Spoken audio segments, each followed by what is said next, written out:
Real Maharashtra 24 news, आम्ही दाखवतो सत्य। आज या ठिकाणी बीड तालुक्यातील मुळकवाडी या ठिकाणी शेतकरी हक्क मोर्चा यासाठी बैठकीचं आयोजन करण्यात आलेलं आहे।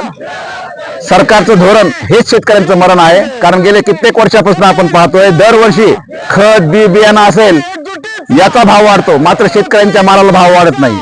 त्यामुळं कुठल्या पक्षाचा नाही, कुठल्या जातीचा नाही किंवा कुठल्या नेत्याचा नाही, हा जो मोर्चा निघणार आहे गुरुवारी दिनांक 25 रोजी छत्रपती शिवाजी महाराज चौक ते जिल्हाधिकारी कार्यालय, हा शेतकरी पुत्रांचा मोर्चा आहे। त्यामुळे शेतकरी पुत्र, शेतकरी आणि शेतकरी मित्र आणि जे शेतकऱ्याचे अन्न खातात आणि ज्यांना शेतकऱ्यांप्रती संवेदना आहे त्या सर्वांना या मोर्चामध्ये सहभागी व्हावं। तर हा लढा जो आहे तो हा लढा एक मातीसाठी लढा आहे, शेतकरी बापासाठी लढा आहे। त्यामुळे मी आवाहन करतो की बालाघाटावरील पंचक्रोशीत सर्व शेतकऱ्यांनी मोर्चासाठी उपस्थित राहावं। 25 तारखेला बीडला कलेक्टर कचेरीवर मोर्चाचं आयोजन केलेलं आहे। त्या मोर्चासाठी सर्व शेतकरी बांधवांनी उपस्थित राहावं अशी सर्व शेतकरी बांधवांना विनंती करतो।